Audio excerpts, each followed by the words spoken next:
Bonjour à Bonjour, tous. Théodore Bedgrin, je suis directeur de cabinet de Joël Giraud. Est-ce que le ministre est connecté?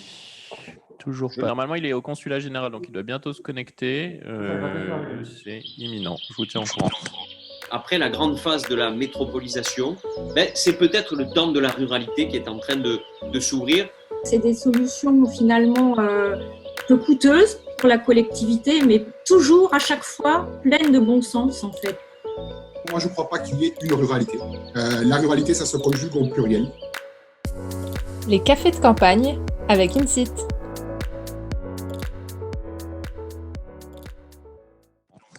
Très bien, merci. Merci. Bonjour à toutes et à tous. Bienvenue. On a un ministre qui est un peu en déplacement, donc on est en train de caler les choses. Mais vous êtes déjà 60 à être connectés, ce qui est un record en 2 minutes. Bravo, surtout avec un horaire qui a été avancé de quelques minutes pour faciliter l'arrivée de notre ministre. Merci à tous.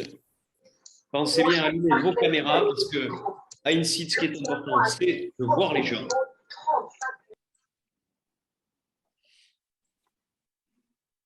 Bonjour à tous. Salut Vincent. Bonjour, bonjour. Salut Emmanuel. Salut Christophe.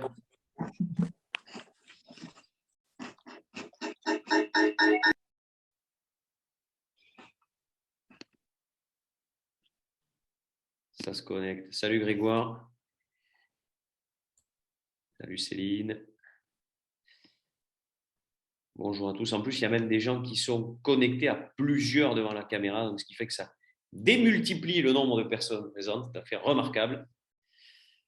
Tu fais un succès, hein. C'est un succès de dingue. La mairie de Cristina, salut. Je vois que le consulat général est connecté. Alors, le consulat général est connecté. Est-ce que le ministre nous entend? Monsieur le ministre, les Français parlent au français. Buongiorno. Buongiorno. Non, pas giorno. Ah, je reconnais la chemise du ministre. Ça y est, C'est bon, Joël vous êtes Giraud, en de bonnes mains. Joël Giraud est connecté. Monsieur le ministre, m'entendez? Je vous entends. Eh bien là, c'est pas mal. Je suis en face de vous, là. Vous me voyez sur la gauche, mais… Moi, je vous vois sur la gauche, effectivement. Très bien, c'est parfait, super. Mais tout va bien. Très heureux de vous accueillir à notre 15e café de campagne. Nous savons que vous êtes en déplacement diplomatique dans un pays ami qui est l'Italie. Donc, merci de faire cet effort d'être avec nous sur notre 15e café de campagne. Vous nous aviez fait l'honneur l'année dernière d'être également avec nous lors de notre premier café de campagne de l'année 2021.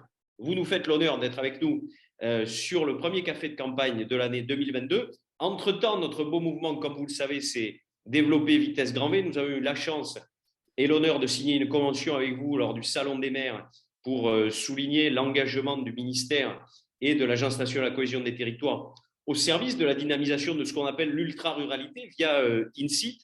Nous avons eu également l'honneur hier d'avoir, lors de la pause rurale avec votre collègue Sarah El Haïry, un petit focus sur notre jeune mouvement modeste mais déterminé. Donc, un grand merci à vous. C'est le mouvement qui est jeune ou seront leader? C'est malheureusement le mouvement. Pardon. Le mouvement. On l'est de moins en moins, en tous les cas moi. Mais cette mise à l'honneur était vraiment très agréable pour nous. Donc, ce café de campagne, pour nous, est important parce qu'il se situe d'abord dans un contexte particulier. C'est la présidence de la France du Conseil de l'Europe. Donc, c'est un élément important. On voulait avoir votre point de vue. En plus de fêter encore, il faut en profiter, une bonne année à tous nos amis qui sont connectés, qui sont bientôt près de 70 déjà à être connectés. On a 136 personnes inscrites qui sont un peu partout, en Corse, en Normandie, un peu partout en France. On a pas mal d'élus locaux qui sont avec nous, de maires ruraux. Donc, merci à vous tous d'être là. Et on a voulu, sur ce 15e café de campagne de début d'année, dans ce contexte-là, vous voir. D'abord, parce que c'est important de se voir comme ça, au moins de façon virtuelle, mais on a voulu faire une petite interview qui va durer une petite demi-heure ensemble et puis après, on laissera nos amis échanger. Mais la première question que j'aimerais vous poser, monsieur le ministre, c'est que d'abord, vous nous dites un peu quel est votre village de cœur, parce que ça, c'est la signature d'Insit et vous nous disiez 2 petits éléments sur votre village de cœur. Est-ce qu'il a changé depuis l'année dernière ou pas? Il n'a pas changé, puisque d'abord, je voulais m'excuser pour le léger retard, mais c'était un peu compliqué. J'étais dans le sud Tyrol italien, vous savez, la zone germanophone de l'Italie. Donc, si je ne parle pas en français dans 5 minutes, vous me reprenez. Non, non, mais mon village de cœur reste le mien. C'est là où j'habite. C'est l'Argentière-la-Bessée dans les Hautes-Alpes. Voilà. D'ailleurs, peut-être que vous me voyez, je vais aller y faire un tour, puisque je suis quand même en Italie, donc pas très loin de chez moi. Je fais partie des gens qui sont plus près de Milan que de Marseille ou que de Paris. Donc, je suis dans ma zone, j'allais dire, habituelle, outre le fait que j'ai quand même mes origines un petit peu dans ce pays. Donc, mon village de cœur, ça reste l'Argentière. Ça reste l'Argentière parce que, certes, je n'y suis pas né, parce que je suis né comme beaucoup de gens dans un hôpital, dans une maternité, qui est celle de Gap, mais j'y suis retourné dès la sortie de la maternité et je n'ai jamais changé de domicile. Voilà. Et puis, quand on a été maire d'un village pendant un certain temps, je crois que l'attachement est quasi pathologique J'en ai peur. à la commune dont on a été maire. Donc, je reste argentiérois, même si par ailleurs, il y a beaucoup d'endroits qui sont chers à mon cœur parce que c'est des endroits où j'ai vécu et où j'ai été en vacances chez mes grands-parents et autres. Et comme j'ai une caractéristique, c'est que je n'ai jamais été dans les très grandes villes que pour travailler. Et je n'y suis jamais resté le week-end, ce qui est assez amusant. Je fais même au ministère, je suis malade si je ne peux pas rentrer chez moi dans le week-end ou aller au moins quelque part où j'ai des attaches. Donc, je crois que je suis rural jusqu'au bout des doigts de pied. C'est comme ça. Merci, merci. En tous les cas, j'espère qu'on viendra poser nos valises un peu à une cité à l'Argentière, un de ces quatre, si c'était au moins pour y travailler, au moins y partager un peu de convivialité, des produits locaux que je sais de grande qualité dans ce coin du territoire. Alors, on y fait de la cascade de glace en ce moment, si vous voulez. Très bien, très bien, très bien. Si vous voulez vous essayer au piolet traction. Très bien, si on y va ensemble, je viens avec vous. Ah ben moi, je tiens la corde en bas. Je mets un casque pour ne pas recevoir les piolets. Tout va bien. Très bien. Bon, mais merci pour l'invitation. On va y réfléchir. Alors, première question un peu plus grave peut-être que cette question-là. Début d'année, une année particulière, puisque une année qui va avoir des élections présidentielles et législatives dans la foulée. Mais pour vous, j'aimerais vous poser une question qui prend un petit peu de hauteur avant de rentrer un peu plus dans les sujets.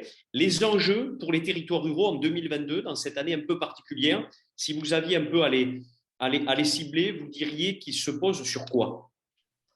Je crois qu'il y a effectivement, bon, pour être clair, on a quand même fait pas mal de ce qui avait été prévu dans l'agenda rural initial. Pour autant, il y a des sujets qui restent très forts sur les territoires et je pense en particulier au sujet de la désertification médicale, d'une manière générale, de la couverture en termes de santé des territoires ruraux, parce qu'on a pris des mesures qui sont des mesures fortes, la suppression du numerus clausus, qui a été quelque chose de très difficile, permettez-moi de le dire, à négocier, et bravo au ministère de la Santé d'y être arrivé, parce que ça n'allait pas de soi. Ça permet de former 2000 médecins de plus par session, ce qui est extrêmement important. Alors après, il y a une période qui est une période ciseaux où il faut aménager les choses. Donc pour moi, le grand enjeu, c'est de faire en sorte qu'en attendant qu'il y ait un effet de l'installation sur les territoires de ces médecins, on met en place des mesures qui sont des mesures d'accompagnement.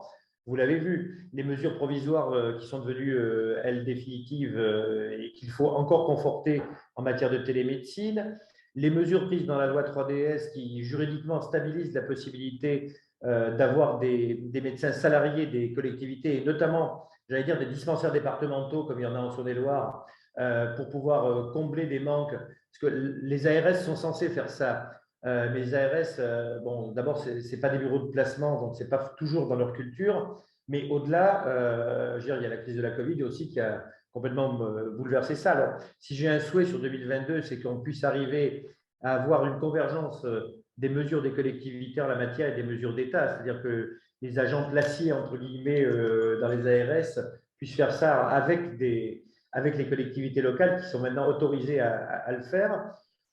Les maisons de santé, moi j'en inaugure de plus en plus, donc il y a de plus en plus de lieux qui deviennent attractifs. Vous savez qu'on a fait avec le président de la République un petit séjour en Creuse où on a, à Bourganeuf pour être précis, parlé un petit peu avec les professionnels de santé de ces problèmes-là.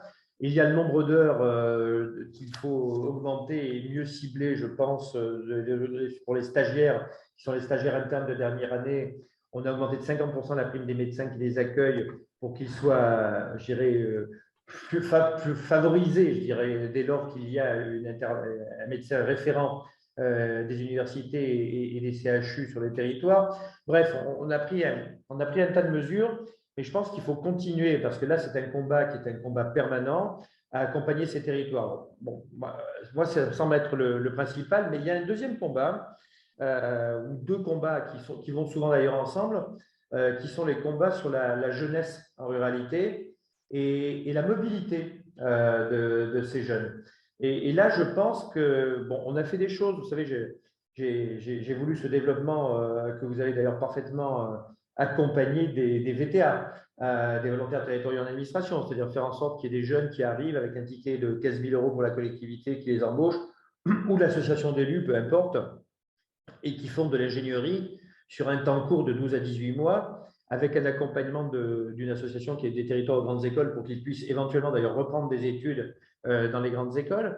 Donc, il y a cela qui a été, je dirais, vraiment un grand succès. Un grand succès puisque le Premier ministre nous a autorisé à l'ouverture de 800 postes au total en 2022. Il n'était que 200 en 2021, donc on a plus 600. Et ça marche bien. Moi, je suis sur les territoires. J'ai mangé l'autre jour dans un lycée agricole face à la première VTA de la Creuse et j'étais très content de voir son enthousiasme. Donc, on a ce truc, cette jeunesse qui peut bénéficier de campus connectés, qui a des facilités, mais je crois qu'il faut faire en sorte qu'on ait encore plus d'attention sur la jeunesse, on regarde notamment des problématiques de mobilité, ce qui veut dire que tout le monde doit s'y mettre, les régions qui ont une compétence en la matière, et notamment les intercommunalités qui ont accepté de jouer le jeu de la loi de l'homme, c'est-à-dire de prendre territorialement une compétence particulière pour, sur un bassin de vie, faire en sorte qu'il y ait, avec l'accompagnement d'ailleurs de France Mobilité, qui fait de l'ingénierie pour ces territoires, des gens qui aient des solutions de déplacement. Et puis, il faut aller plus loin parce que moi, il n'y a rien de tabou et je suis un rural, donc je sais très bien que j'utilise la voiture. Et là encore, il faut que nous ayons, j'allais dire, s'il y a un grand enjeu à avoir peut-être demain, c'est d'avoir un véritable pass mobilité où on puisse avoir là-dedans aussi bien une politique régionale en matière de transport public qu'une politique de transport à la demande un peu plus fine, qu'une politique qui pourrait faire en sorte qu'on puisse quand même prendre des intercités dans ce pays puisqu'on les redéveloppe avec les mêmes cartes, mais qu'on puisse aussi passer son permis, qu'on puisse aller dans un garage solidaire, j'en ai vu un dans le Cher qui est remarquablement bien fait avec 55 salariés, où vous pouvez louer une voiture pour aller d'un point à un autre à des prix qui sont défiant toute concurrence, voire même vous faire réparer une voiture ancienne, voire même acheter à vil prix un véhicule de façon à pouvoir vous déplacer.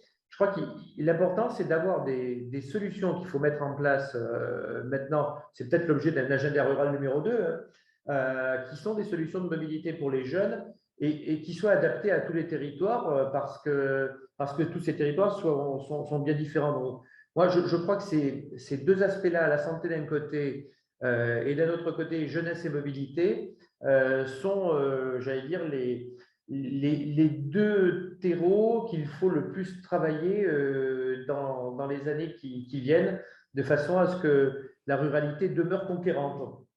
Merci pour cette perspective sur un certain nombre d'aspects. Bien sûr, on se reconnaît. Bien sûr, la question médicale, on le voit bien partout, pose un vrai problème. C'est vrai dans les territoires ruraux, mais c'est vrai un peu partout sur le territoire, y compris dans les territoires urbains, dans les quartiers populaires. C'est une vraie problématique et je le vois également, moi, sur ma communauté de communes. On est obligé de salarier des médecins aujourd'hui tellement le problème est complexe et c'est très, très difficile. Et puis ensuite, question de jeunesse, bien sûr, totalement partagée par notre mouvement et de mobilité qui vont souvent de pair. Là, il y a un enjeu très important dans une période où on voit bien qu'il y a un retour d'urbain vers la ruralité qui est de plus en plus fort. Et donc, il faut accompagner ce mouvement et permettre les mobilités. Et les mobilités, elles sont à la fois physiques et, je me permets de rajouter, elles sont aussi numériques.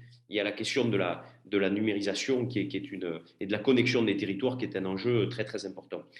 Si on est dans une période de bilan, hein, dans quelques mois, ça boulegue, hein, comme on dit chez moi, donc on va changer un peu l'eau des olives. Donc, pour vous, les oliviers à l'Argentière ne poussent pas, je vous signale, c'est très utile. Hein.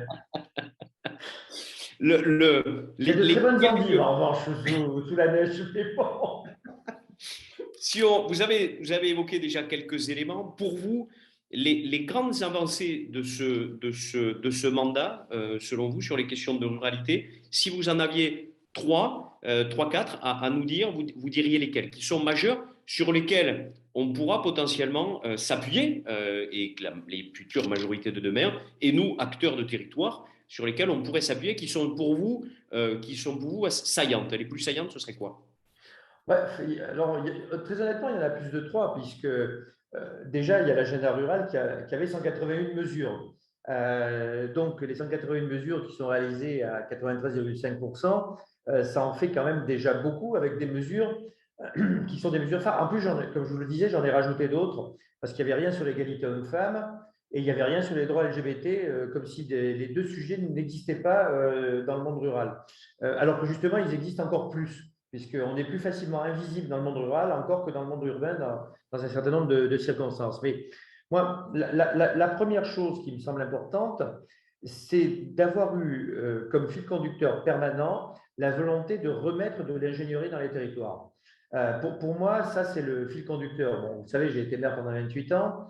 L'ingénierie, quand vous arrivez comme jeune maire dans une commune qui était la mienne, qui est une commune péchinée, complètement disparu et rayé de la carte après une désindustrialisation, vous avez besoin de gens pour vous accompagner dans les projets qui sont vos projets municipaux, vos projets intercommunaux, pour essayer de redonner vie à un territoire. Et le fait d'avoir, au travers de l'Agence nationale de cohésion des territoires, au travers des programmes nationaux qui y sont liés, au travers de la décentralisation, de la déconcentration des moyens, c'est les préfets de département qui sont à la manœuvre, fait en sorte que la ruralité puisse exister au sens de l'ingénierie, c'est pour moi extrêmement important. Vous avez aujourd'hui non seulement l'agence qui intervient, vous avez des marchés à bon de commande sur des sujets, vous avez l'ingénierie sur les programmes nationaux, comme je ne citerai pas la petite ville de demain, parce que c'est franchement, pour les bourgs-centres, le grand succès. On l'a lancé, moi j'étais à peine arrivé avec Jacqueline Gouraud à Barentin, et c'est le grand succès. Et on a préféré faire de la mutualisation pour avoir plus de bourgs-centres qui seront aidés. Il y en a 1600 aujourd'hui, alors 1623 pour être précis, tout simplement parce qu'il fallait faire en sorte que la ruralité, au travers de ces bourgs-centres, puisse être restructurée et qu'il y ait un marché gagnant-gagnant, c'est-à-dire que les communes et les intercos dans cette affaire-là fassent en sorte que le dynamisme du bourg-centre soit un dynamisme qui, bénéficie à l'ensemble de la ruralité qui est autour et réciproquement. Donc, je crois que ce programme qui est en train de se développer et qui est une ingénierie sans précédent est en train de se développer de manière très, très, très efficace sur les territoires.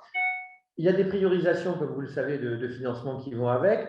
Donc, je dirais, première chose qui a été, à mon sens, réussie, c'est de redonner de l'ingénierie nationale aux collectivités et avec en plus, pour les communes de moins de 3500 habitants, une gratuité pour cette ingénierie générale, c'est-à-dire les marchés à bon de commande, par exemple. Donc là-dessus, je pense que ça, c'est un grand succès. Je pense aussi que le déploiement du réseau France Service, puisqu'on a aujourd'hui plus de 2000 France Service, c'est aussi un grand succès parce que certains n'ont vu que l'aspect, j'allais dire, un peu négatif des choses, c'est-à-dire il y a des services qui vont fermer et vont se retrouver dans les France Service. Je ferai observer qu'il y a à la fois des services qui avaient disparu depuis longtemps et qui sont donc revenus, et au-delà, il y a des services qui n'ont jamais existé en ruralité. CAF, Pôle emploi, en fait, ce sont des services qui sont extrêmement importants à l'heure actuelle. Le fait d'avoir mis des maisons France Service avec un principe qui est d'en avoir une à moins de 30 minutes, et le maillage fait que c'est beaucoup moins de 30 minutes à l'heure actuelle, c'est quand même un succès qui est important. Et puis, tout à l'heure, vous citiez le numérique. Le numérique, c'est quand même, là pour le coup, c'est le bon en avant. Je rappelle quand même ce qu'on a fait pour la 4G. Pour avoir une couverture dans le cadre du New Deal, puisque c'est le terme qui a été employé, on a renoncé à des recettes sur les opérateurs qui ont été transformées en obligation d'implantation de pylônes. Donc, il y a toujours des territoires où il y a une couverture médiocre, mais on a fait plus sur cette affaire-là en seulement en 5 ans et même paradoxalement en 3 ans vraiment à plein qu'on avait fait dans les 10 années précédentes. C'est 3 fois ce qui avait été fait dans les 10 années précédentes. Et ça, c'est capital. Vous le disiez au début de vos propos, il y a des gens qui veulent s'installer dans la ruralité, mais on peut s'y installer à condition, bien évidemment, d'avoir des réseaux qui fonctionnent. Le plan très haut débit qui a été abordé de manière spectaculaire aussi a permis, mais souvent ce sont des maîtrises d'ouvrage des collectivités territoriales. Donc, je dirais que l'État est là en back-office au niveau de l'argent. Il n'est pas là en tant que maître d'ouvrage des installations, bien évidemment. Mais ça a fait que l'installation dans des zones rurales a été complètement boostée. Je crois que vous n'auriez pas autant d'installations qui se traduisent par les DMTO, les fameux droits de mutation à titre onéreux, qui sont perçus par les départements ou par les collectivités directement du bloc communal lorsqu'il y a une collectivité touristique. Bon, c'est la preuve que les gens ont eu ce réflexe de se réinstaller à la campagne et de se réinstaller dans des espaces où quelquefois on est passé de 50% d'immobilier qui était vide à quelque chose qui est 100% de l'immobilier qui est maintenant rempli. Donc, moi, je cite ces trois éléments qui me semblent extrêmement importants, tout comme j'aurais pu reciter ce qui est relatif j'allais dire, à la santé, comme étant un peu fondateur d'une nouvelle donne sur les territoires ruraux. C'est en fait de la valorisation, c'est de la reconnaissance des territoires ruraux. On les a même reconnus différemment parce que, rappelez-vous, la question était de définir la ruralité aussi. Et on l'a fait avec la MF, la MRF et toutes les associations d'élus et avec le concours de l'INSEE. Aujourd'hui, la ruralité n'est plus définie en creux et en négatif. La ruralité, c'est pas ce qui n'est pas urbain, c'était le cas avant, c'est tout simplement ce qui correspond à une grille de densité, qui est une grille de densité d'ailleurs qui est européenne et qui nous permet d'avoir, ça permet d'amorcer sans doute le débat qu'on peut avoir sur la PFUE et d'avoir une notion de la ruralité en Europe qui est la même dans tous les pays et qui nous permettra sans doute, mais je pense qu'on va en reparler, d'aller vers un agenda rural plus européen qu'à l'heure actuelle. Donc voilà, me semble-t-il, ce qui me semble le plus important en la matière de ce qui a été fait en termes de bilan. Il y a bien d'autres choses, mais je m'arrêterai sur ces 3 éléments, parce que vous en souhaitiez 3. Merci en tous les cas, merci pour ce balayage sur les questions de décloisonnement, d'ingénierie et ce balayage. Bon, vous savez qu'il y a une inquiétude très forte, enfin, il y en a plein dans notre société, il y en a trop souvent des inquiétudes. Et sur la question de la fiscalité pour les acteurs et les collectivités territoriales, je faisais une réunion de ma communauté de communes il y a quelques jours, nous sommes maîtres de 26% de notre budget, ce qui est une vraie question quand on transfère aussi des compétences aux acteurs de territoire. Peut-être un petit retour de votre part sur ces questions. Sur la fiscalité, très honnêtement, bon, je fais partie des gens qui avaient déjà réfléchi sous la précédente mandature. J'avais travaillé à un certain nombre de choses à la fois sur les dotations aux collectivités et sur la fiscalité. Je crois qu'à l'heure actuelle, ce qui est clair, c'est qu'on a, lorsqu'on a supprimé la taxe d'habitation, qui était un engagement présidentiel, qui avait été pris pendant la campagne, on a fait en sorte qu'il n'y ait pas de marché de dupes. C'est-à-dire qu'il y a véritablement une compensation réelle à l'euro près. On a des impôts qui sont, comme la TVA, extrêmement dynamiques. Sur le bloc communal, on l'a vu. Et puis en plus, c'est très dynamique. Et s'il y avait un jour une récession, c'est une façon aussi que tout le monde participe à un effort commun d'une manière un petit peu différente de ce qui a été fait sous le précédent mandat, c'est-à-dire le fait de baisser les dotations qui a été financées par l'État.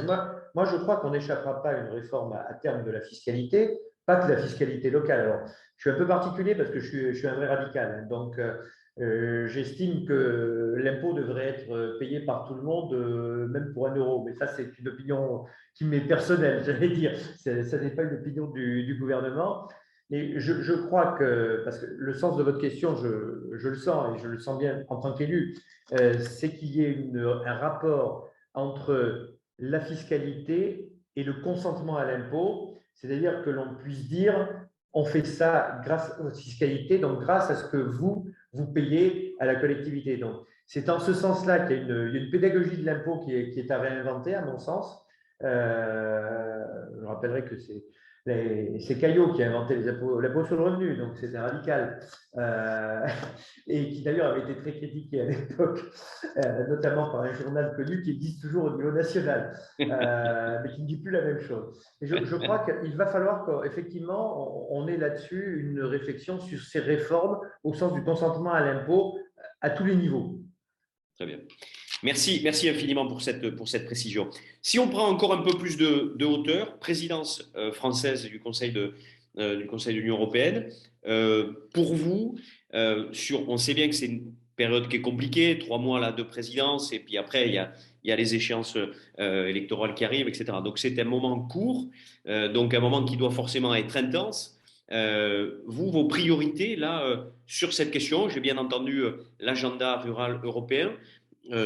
Ce sur quoi vous allez appuyer très fortement, on a dans notre conseil d'administration ici des gens, je crois que Gérard Peltre, que vous connaissez, qui est membre de notre conseil d'administration, qui doit être d'ailleurs là, travaille beaucoup sur ces questions. Pour vous, s'il y a quelques points là dans une course un peu de vitesse que vous allez avoir, ça va porter sur quoi? Écoutez, ma volonté, et sur ce plan-là, j'ai déjà participé au Conseil des ministres et au Conseil Affaires Générales sur la cohésion des territoires, pour rappeler que dans le cadre de la présidence française, il conviendrait que de la même façon qu'il y ait une politique européenne des villes, il y ait une politique européenne de la ruralité. Alors, qu'on l'appelle agenda rural européen ou qu'on l'appelle pacte rural européen, enfin moi j'allais dire, peu importe la sémantique, dès lors qu'il y a, je dirais, quelque chose qui est un pacte rural européen, tout simplement parce que je crois sincèrement qu'on est en ce moment à la finalisation du 8e rapport sur la cohésion des territoires. L'Union européenne a déjà beaucoup réfléchi à ce qui pouvait être justement la définition de la ruralité et la façon dont on pouvait accompagner la ruralité de manière efficace, parce que avant, au sein de l'Europe, on avait des ruptures entre différents États qui avaient différents niveaux de développement. Aujourd'hui, ce qu'on constate, c'est qu'au sein de l'ensemble des États, la rupture se fait, non pas de manière homogène, mais se fait quand même entre des territoires qui sont des territoires métropolitains, qui sont, je dirais, automatiquement riches et bien dotés, même s'il y a quelques exceptions, et des territoires qui sont plus en retrait. Donc, c'est plus maintenant une question européenne que ça ne l'était avant. Avant, c'est une question d'équilibre entre États. Maintenant, c'est intra-étatique, donc intra-Union européenne. Donc, on a déjà rencontré, moi j'ai déjà rencontré les acteurs de la Commission européenne sur ces sujets, de façon à ce que la France puisse avoir tout simplement le rôle d'être décisionnaire à partir des conclusions du 8e rapport sur la cohésion, puisqu'il n'a pas été présenté, il n'a pas été validé politiquement, et qu'on ait une politique qui ne soit pas simplement celle des diplomates en la matière. Et d'ailleurs, je note que lors du Conseil des affaires générales, j'ai enfourché un cheval de bataille, parce qu'avec quelques amis que j'ai retrouvés d'ailleurs ici en Italie du Nord, on avait co-rédigé l'article 174 ou 174 pour ceux qui préfèrent du traité de Lisbonne, qui est celui qui prévoit que des politiques spécifiques doivent être faites dans les zones de montagne, les îles et les zones faiblement densément peuplées. Voilà. Et le 174, il est important parce qu'il n'est pas coercitif, c'est-à-dire on n'impose rien à personne, mais pour autant, on souligne qu'il y a un droit à la différence d'un certain nombre de territoires. Le droit à la différence, en France, ça a toujours été compliqué. La loi montagne de 85 a été la première à porter le nom de droit à la différence. Nos amis corses qui nous écoutent ici savent très bien qu'il a été difficile de faire passer la notion d'île montagne lors de la dernière loi montagne qui a été celle de 2016, qui a modifié la loi de 85. Donc pour moi, il convient aujourd'hui d'utiliser et de mettre à profit le fait qu'on ne pourra plus, à partir du 18 mars notamment, j'allais dire sortir sur les territoires comme j'aime à le faire, en profiter, j'allais dire, pour que la présidence française soit sur ce plan une présidence décisionnelle. Moi, je rêve, je vais être franc, alors on n'y arrivera peut-être pas forcément dans les mêmes conditions, mais regardez sur la politique urbaine, il y a un préciput de fonds européens minimum sur les politiques publiques qui sont menées dans les États membres. Bon, je rêve qu'il y en soit de même, bien évidemment, sur les politiques en faveur de la ruralité, qui est au moins ce préciput minimal. Certaines régions, puisque c'est les régions qui gèrent les crédits fédères, mais certaines régions le font automatiquement, d'autres le font un peu moins. Donc je rêve qu'il y ait quand même une règle commune pour qu'il n'y ait pas de décrochage, qu'il soit français ou pas français, le sujet n'est pas là, parce que la ruralité irlandaise et la ruralité allemande qui existe, et la ruralité dans les anciens pays de l'Est, aujourd'hui rattachée à l'Europe, est à mon sens aussi importante et encore plus importante, j'allais dire, encore que chez nous.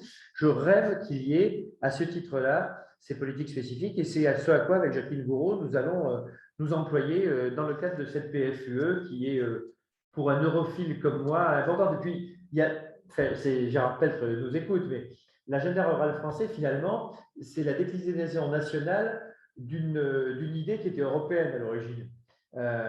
Qu'il connaît bien, puisqu'il fait partie des gens qui sont à l'origine de tout cela. Donc, essayons de faire en sorte que cette ruralité européenne, qui a été engendrée mais pas créée, pour reprendre un terme qu'un laïc ne devrait pas employer, eh bien, elle puisse être cette fois créée au niveau européen et que nous ayons cette dynamique qui se mette en place. La présidence française, en tout cas, va s'y employer.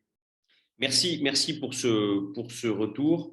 Vous savez que notre mouvement a mis un peu l'épaule sur ces questions en nommant un de ses projets Erasmus Rural, parce qu'on pense que l'universalisme, la découverte de l'autre, l'enrichissement individuel et collectif, ce n'est pas que dans les grandes métropoles, c'est aussi dans les grandes métropoles européennes, mais ça peut être aussi dans ces villages-là. Et donc, on mène ce travail-là pour se dire, voilà, il faut que nos territoires de l'ultra-ruralité, non seulement se sentent pleinement dans les choix qui sont faits de notre pays, et souvent, ils y sont un peu éloignés, mais aussi sur les questions européennes. C'est-à-dire, nous sommes aussi l'Union européenne. Et donc, il faut arriver à mener au plus près de nos territoires ruraux cette question-là. En tous les cas, nous, c'est un peu un de nos chevaux de bataille, c'est d'essayer de rapprocher, de valoriser d'abord le citoyen, l'engagement des citoyens, la place des citoyens, aussi par l'engagement des jeunes, les jeunes qui ont soif d'implication, au service aussi d'une vision de la société qui est plus large, qui est plus globale et qui perçoit aussi les solidarités de façon un peu différente, un peu plus large. En tous les cas, merci beaucoup. Deux petites questions pour aborder quand même dans votre sens, parce que bon, outre le fait qu'on a fait cette pause rurale avec Sarah sur ce sujet, en rappelant que c'était quasiment un Erasmus rural, mais que ça a évité d'aller dans un Erasmus qui ne va pas dans les auberges espagnoles. Pour faire un peu de jeu de mots. Là, vous savez, je viens d'assurer la passation de pouvoir entre la France et deux provinces autonomes de Bolzano et de Trent, ici, de la stratégie macro-régionale pour les Alpes. Et ce que nous avons mis en relief, c'est pendant les 2 ans de la présidence française, où moi j'avais cette stratégie en charge au titre de mon ministère, on a fait un vrai conseil des jeunes. Un vrai conseil des jeunes pour que les jeunes soient partie prenante, je dirais, à 100% de la définition de ce que sera la montagne de demain, parce qu'ils n'en ont pas la même vision que les pères fondateurs des stations de ski à une époque où l'économie était en train de vouloir transformer des champs de blé en champs de pylônes. Voilà. Et ce que je dis n'est pas péjoratif pour ceux qui ont fait ça, un vrai sans faux, puisque la plupart du temps, c'est mes propres parents, enfin, puisque j'habite en montagne, et que c'était ce qu'il fallait faire pour éviter un exode complet. Mais la notion qu'ont les jeunes de la résilience en la matière est au cœur des préoccupations qu'on a exprimées il y a de cela quelques heures à Bolzano. Et je le partage également avec vous parce que c'est la même logique qui prévaut dans vos propos. Je vais vous poser une dernière question. Après, à la fin de notre café, je vous en poserai une plus personnelle, mais celle-là, je la garde pour la fin. Bon, là, vous venez vous avez votre expérience de maire pendant près de 30 ans, d'élu local, d'engagé au service des territoires ruraux. Vous venez de vivre, et vous vivez encore, une expérience ministérielle forte sur une thématique qui est importante pour vous. Si on pose le costume du ministre, ce que vous avez déjà fait, et que vous dites, voilà, là, j'ai une baguette magique, là, je change un truc, vous changeriez quoi? Ben, si je devais changer un truc, c'est le regard qu'ont sur la ruralité, y compris les gens qui y habitent. Je m'explique. Parce que quelquefois, sans s'en rendre compte, on fait du rural bashing, y compris dans les territoires ruraux. C'est-à-dire qu'on passe son temps, excusez-moi de le dire comme ça, mais je vais être franc, hein, je suis plutôt cash, donc je vais continuer à l'être. Mais je vois des territoires qui sont des territoires qui se considèrent comme de seconde zone, qui sont oubliés, qui sont abandonnés, qui sont, excusez-moi de le dire, mais amorphes. Et à côté, d'autres territoires qui, dans les mêmes circonstances, parce qu'ils se sont donné les moyens, ils sont allés sur des programmes nationaux, connaissent une dynamique de conquête. Donc moi, si j'avais une baguette magique, je voudrais arrêter d'entendre parler de la ruralité comme des territoires de seconde zone, y compris dans ces territoires. Parce que vous savez, quand vous êtes en train de dire « Ah, notre hôpital, il y a ceci, ça ne va pas, c'est ceci, c'est cela », au bout d'un moment, c'est des gens de la ruralité qui ne viennent plus dans leur hôpital de proximité, alors que le Ségur de la Santé, il met des moyens. Donc, il faut faire gaffe à ce rural bashing, et ça s'adresse également au regard que portent un certain nombre de villes, un certain nombre d'agglomérations. Certes, on a un puits de carbone, mais on ne doit pas être regardé comme simplement le puits de carbone pour rendre service aux villes. Vous savez, moi, j'ai fait une école qui est connue, puisqu'elle s'appelle l'École nationale d'administration. Je me rappelle que ceux qui n'étaient pas de Sciences Po Paris nous avaient reçus à part en nous disant il conviendra tout du moins de ne pas exhiber votre ruralité. Ce qui avait valu que je me gratte les fesses et que je foute le camp de la salle parce que j'ai été ulcéré. De la même façon que j'ai écouté pendant le confinement cette phrase merveilleuse qui était il faut changer l'heure du couvre-feu à Paris parce qu'à Paris, 18h, c'est le début de l'après-midi, alors qu'en province, ça suffit largement. Donc, j'avais envoyé à la personne qui était l'auteur de cette phrase merveilleuse un truc, ouais, c'est ça chez les ploucs, une soupe et au lit. Voilà, donc, moi, si je pouvais changer quelque chose, je crois que cette baguette magique, elle servirait à montrer à des gens qui ont ces attitudes-là que c'est dans ces territoires qu'on innove, que c'est dans ces territoires qu'on a des initiatives et que les territoires ruraux, c'est des territoires d'avenir, au même titre que les grandes métropoles. La crise a changé le regard, mais elle n'a pas complètement changé. Et j'aimerais bien être Merlin l'Enchanteur pour ces cas-là. Alors, pour votre information, on a décidé à INSIT de ne pas rentrer dans le jeu du lobbying institutionnel politique avant les élections présidentielles, parce que d'abord, on est trop petit, puis on a d'autres choses à faire.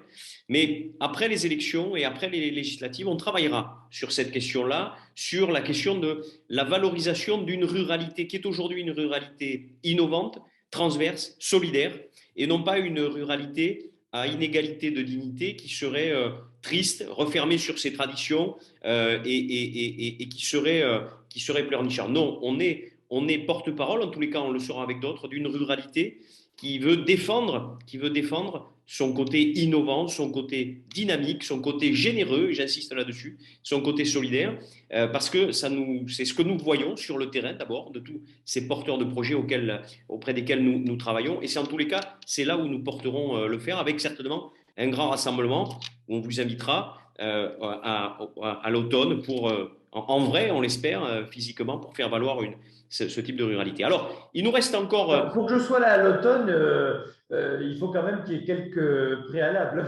Mais bon. Mais ça, on verra. On suivra ça de près. En tout cas. On suivra ça de près. Mais je viendrai vous voir même si je suis plus qu'un citoyen à la retraite. Très bien, très bien. Mais ça sera avec plaisir qu'on vous accueillera. Alors, il nous reste encore un petit quart d'heure pour répondre aux questions. Alors, je vois Yves qui est un fidèle et un maire rural de grande qualité. Yves, à toi le micro. Merci pour cette introduction, Thibault. Monsieur le ministre, je voulais vous poser une question à votre avis sur une question importante. C'était un amendement qui avait été proposé par la sénatrice Sylviane Noël, qui a été adopté par le Sénat, qui visait à réduire les inégalités entre l'urbain et le rural. Elle prenait comme exemple le fait que la part forfaitaire de DGF pour une commune de 500 habitants est de 64 €, alors qu'elle est 128 €, le double, pour les communes de 200 000 habitants. Elle proposait tout simplement de passer d'un rapport de 1 à 1,6. Donc, beaucoup de maires ruraux attendaient cette proposition qui a été rejetée par l'Assemblée nationale et adoptée par le Sénat. Donc, forte déception sur cet aspect. Quel est votre avis, Monsieur le ministre? Merci Alors, Yves pour cette question courte. Monsieur le ministre. Alors, très concrètement, cet amendement qui, sur le papier, pourrait paraître merveilleux, moi, je l'ai fait analyser par les services de la Direction générale des collectivités locales, parce que d'abord, le ratio n'est pas tout à fait celui que vous indiquez. En fait, les problèmes sont autres, c'est-à-dire qu'au sein d'une même strate, il y a des disparités énormes. C'est-à-dire dans des communes, par exemple, de moins de 5000 habitants, il y a des ratios qui vont de 1 à 3 aussi. Donc, c'est très complexe comme question. Et il y avait des effets de bord à cet amendement qui faisaient notamment augmenter la DGF de Paris. Donc, franchement, moi, je fais partie des gens qui ont proposé une réforme de la DGF sous la précédente mandature, qui était un truc œcuménique, puisqu'il y avait pour LR Véronique Louwagie, il y avait pour le PS Cécile Pires-Beaune, et j'étais là, moi, au titre des radicaux. Et on avait tenté d'élaborer quelque chose, mais dans une réforme, il y a des perdants et des gagnants, donc c'est toujours compliqué, et cette réforme a capoté. Je reste persuadé qu'il faut une réforme à profondeur, mais pas au détour d'un amendement dont on n'a pas mesuré les effets de bord. Je le dis très honnêtement, quand j'ai vu le truc et que ça augmentait la DGF de Paris, j'avoue que là, mon sang n'a fait qu'un tour. Donc, on a préféré avoir des mesures correctrices. Vous savez que je suis le père de la dotation de biodiversité, qui est un complément à la DGF pour justement reconnaître les aménités rurales. Cette année, cette dotation, non seulement elle avait doublé à la demande du Premier ministre, donc c'était bien, mais en plus, il y a eu des amendements gouvernementaux que j'ai portés. À l'origine, il y avait un travail sénatorial qui était extrêmement important de deux sénateurs, dont Bernard Delcros, le sénateur du Cantal. Et cette dotation de biodiversité est en train de corriger des écarts dans des zones où il y a Natura 2000, où il y a maintenant les parcs naturels régionaux et où il y a les parcs nationaux. Donc cette dotation, petit à petit, on l'a fait monter en puissance en définissant des aménités rurales.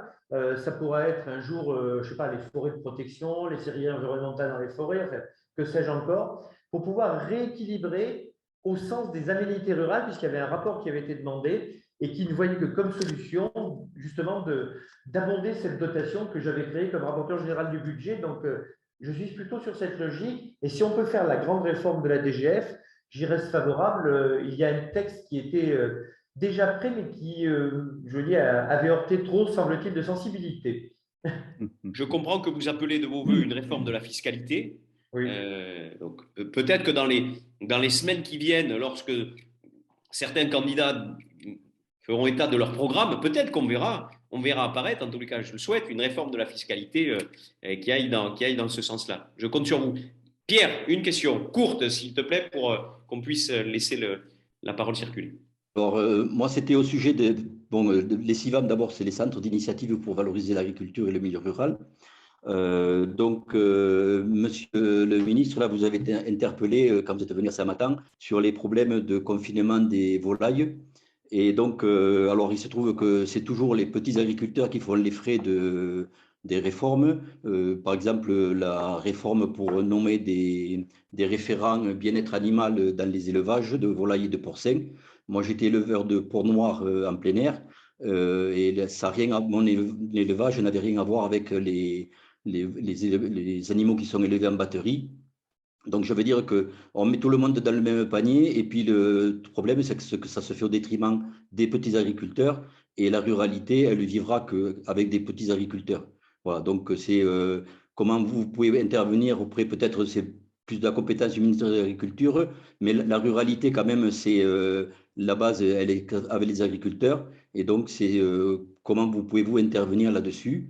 Et une autre question, c'est il y a quelques jours, là, il y a un député de la Mayenne qui a voulu faire passer une loi pour obliger les jeunes médecins à passer 3 ans en campagne. Ça a été refusé par la majorité parlementaire, alors que le temps que les étudiants qui sont en train d'être formés, puisque vous avez dit qu'il y avait 2000 nouveaux étudiants qui étaient en voie d'être formés, donc ça aurait pu être peut-être un palliatif pour, en attendant, et puis pour peut-être aussi éviter, parce que les télémédecine. Les téléconsultations, moi je trouve que c'est déshumanisant alors qu'un médecin, que l'on c'est quand même autre chose. Voilà. Merci Pierre pour ta question. Monsieur le ministre, deux questions. Alors, sur l'obligation d'installation, c'est un sujet qu'il ne faut pas éluder. Je pense que si les mesures qu'on met en place, avec notamment ces problématiques de stagiaires de dernière année qui sont les médecins internes, ne suffisent pas, c'est une question qui va fatalement se reposer. À l'heure actuelle, je vais être franc, il y a suffisamment de sujets de conflit avec l'ordre des médecins pour ne pas rajouter une couche qui est pour eux, je dirais, la ligne rouge à ne pas franchir. Alors, moi, je fais partie des corps de fonctionnaires de l'État qui ont dû, parce que nos études avaient été payées, passer 8 ans au service de l'État. J'ai signé machin et j'aurais dû rembourser si je n'avais pas fait mes 8 ans au service de l'État. Donc, on peut faire un parallélisme des formes. Cela étant, parce que je reste persuadé qu'il ne faut pas que les gens arrivent à contre-cœur sur un certain nombre de territoires. Il y a déjà ce conflit entre médecins salariés et médecins libéraux. On favorise le salariat des médecins au travers de la loi qui est la loi 3DS, l'ex-loi 4D de décentralisation. Et je pense que passer à l'étage de la coercition, qui est une vraie question, ne pourra se faire que si les mesures qui ont été prises et qui ont été prises de manière très volontariste, y compris d'ailleurs avec des conventions qui permettent à des paramédicaux de faire des gestes médicaux, ne sont pas efficaces et que la question se reposera à ce moment-là. Là, c'était de prendre de front, je vais être franc, des ordres, notamment l'ordre des médecins, alors même que cet ordre avait accepté un certain nombre de mesures, dont le numerus clausus qui a sauté, dont les autorisations médicales pour les paramédics. Enfin bon, donc voilà, je pense que le timing n'est pas forcément le bon. Sur les questions que vous me posez sur l'agriculture en plein air et les traditions, je crois que très honnêtement, même si je ne suis absolument pas le ministre concerné ni le ministre compétent, moi j'ai fait remonter la voix de votre territoire dès lors que je suis allé dans le Gers. J'ai fait remonter cela à mon voisin de palier, j'allais dire, qui est Julien de Normandie, puisque les ministères se touchent, de façon à ce qu'on puisse regarder comment on pouvait avoir à la fois une protection, parce que c'était bien le sujet, une protection de l'ensemble agricole face à une épizootie qui est monstrueuse, et en même temps conserver des pratiques traditionnelles. Je ne sais pas si les équilibres trouvés sont parfaits, ils ne le sont certainement pas, mais je crois que très honnêtement, la question a été regardée et qu'il faut maintenant qu'il y ait des politiques d'investissement intelligentes, surtout pour que ça ne se reproduise plus. Merci, Monsieur le ministre. Je suis sûr en plus que Monsieur le ministre adore le porc noir gascon, parce que c'est du porc noir gascon dont parlait Pierre. Même si le porc noir corse est excellent également. Mais oui, non, mais alors, si vous commencez comme ça… Non, surtout pas. C'était une petite glissade de ma part. Oui, Daniel. Le porc noir est bon partout. Oui. Voilà, je vais être œcuménique. Bon, eh bien, écoutez, puisque vous parlez du port, Daniel Pougeot, maire de Port-sur-Vienne, dans le département d'Indre-et-Loire. Bonjour Joël Giraud, c'est déjà croisé plusieurs fois. En 10 secondes, j'ai 2 questions. La première, elle porte sur l'urbanisme. Est-ce que la baguette magique du législateur peut faire en sorte que les documents Scott et lui, par exemple, cessent d'utiliser les communes rurales comme des variables d'ajustement à partir du moment où le développement se fait sur la notion de centralité? C'est une vraie question. Beaucoup de nos collègues font remonter ce sujet et on voit bien que des collègues sont empêchés, y compris sur des programmes qui sont déjà existants, de pouvoir les mener à bien sur de l'extension d'urbanisation au motif qu'ils ont dépassé les quotas. Et la deuxième question, elle porte sur la mobilité. Et là aussi, appel à la baguette magique du législateur. Est-ce qu'on peut envisager au niveau national d'étendre l'expérience menée dans les Pays de Loire sur les transports d'utilité sociale? Il y a un blocage administratif qui veut que sur la région Centre-Val de Loire, l'administration considère qu'une commune, à travers son CCAS, ne peut pas faire cette opération-là, alors que cela se fait dans les Pays de Loire. Merci, Monsieur le ministre. Merci, Daniel. Monsieur le ministre, à vous la parole. Écoutez, alors déjà, sur l'expérimentation qui est citée à l'instant, il y a bientôt un débat, d'ailleurs, auquel je vais participer au lieu et place du ministre des Transports. C'est partie des questions que je me pose très sincèrement. Moi, je fais partie des gens, sans doute parce que je n'ai pas vécu que dans le pays qui est la France, et qui sont très attachés à tout ce qui est politique du dernier kilomètre en matière de transport. Et l'expérimentation en l'espèce qui est faite, c'est vraiment une politique du dernier kilomètre. Donc, moi, je reste persuadé que ce type d'expérimentation doit être un peu déverrouillé de façon à ce que nous puissions avoir sur le territoire quelque chose, comme le dit souvent Jacqueline Gouraud, de cousu main qui puisse s'adapter à l'ensemble des territoires. Parce qu'il y a des endroits où il y a des voies ferrées structurantes, il y a des endroits où il n'y en a pas, il y a des endroits où les transports là-dedans. Ce que je décrivais dans le département du Cher, justement, relève de transport d'utilité sociale, puisqu'il s'agit de garages d'utilité sociale et de transports d'utilité sociale de ce fait, mais qui sont des transports individuels.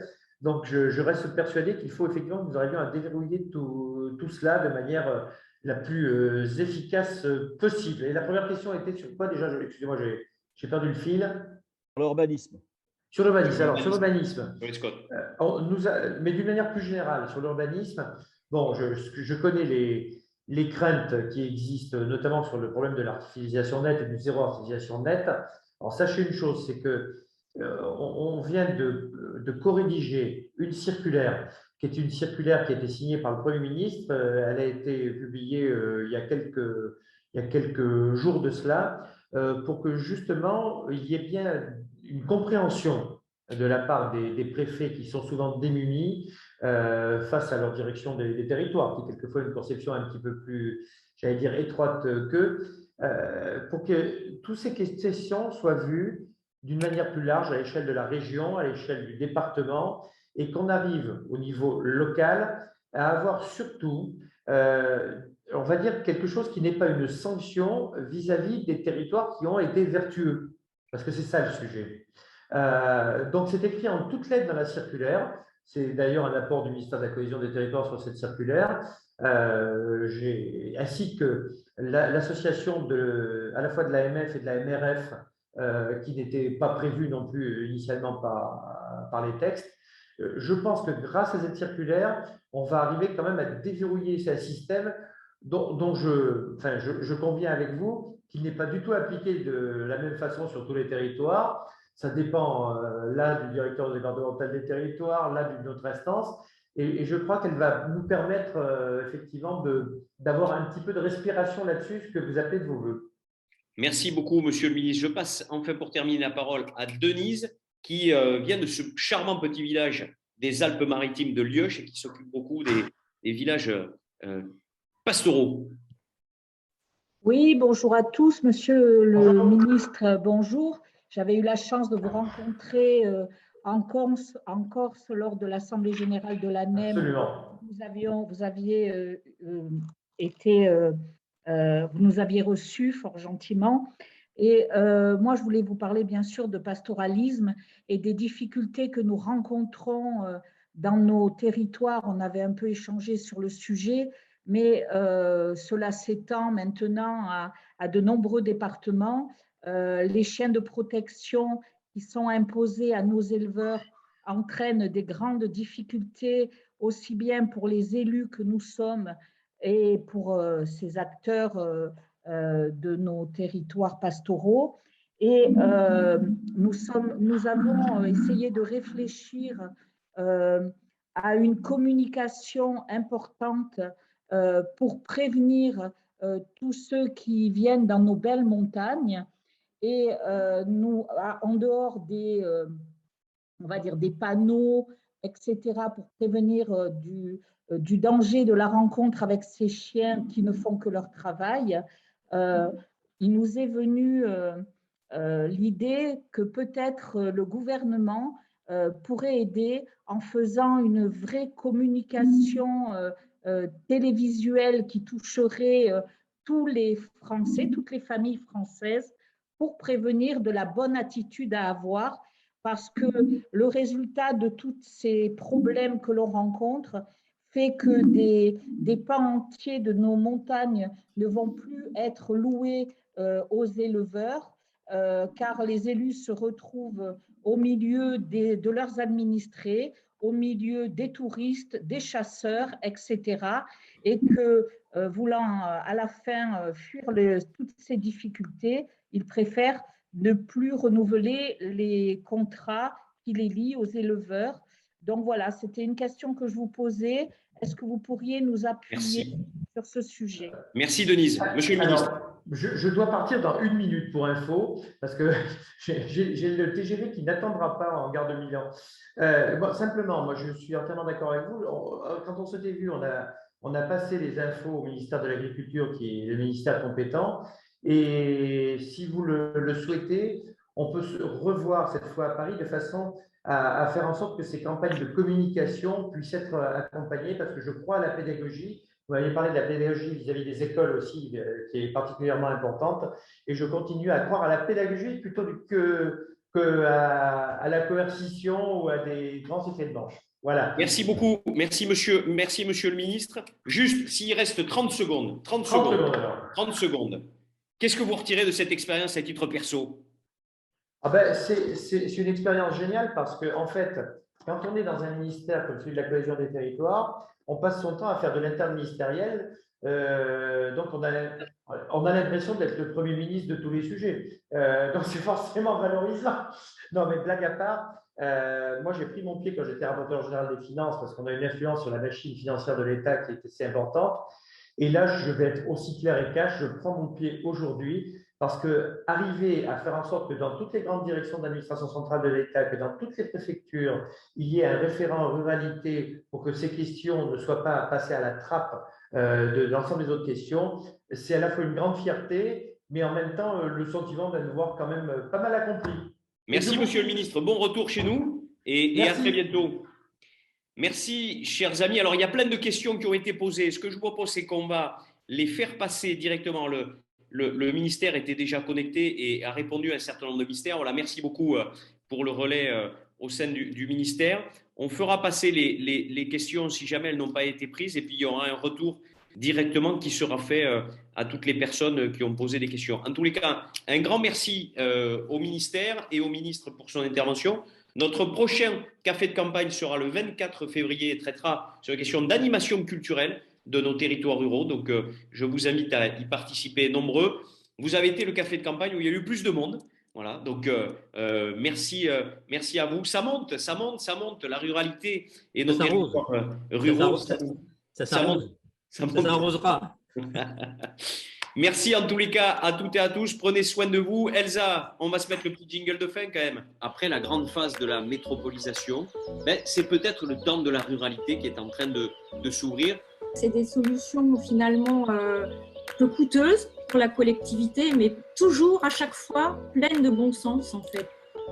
Moi, je ne crois pas qu'il y ait une ruralité. La ruralité, ça se conjugue au pluriel. Les cafés de campagne avec Insit. Merci beaucoup, merci Elsa, merci aux équipes qui ont préparé ce café de campagne. Merci à vous tous d'avoir participé. Je crois que c'était utile aussi d'avoir cette parole institutionnelle. On va continuer notre travail d'information, de liant. À très bientôt. Prenez soin de vous dans cette période compliquée encore et à très bientôt dans nos territoires ruraux. Au revoir, à bientôt.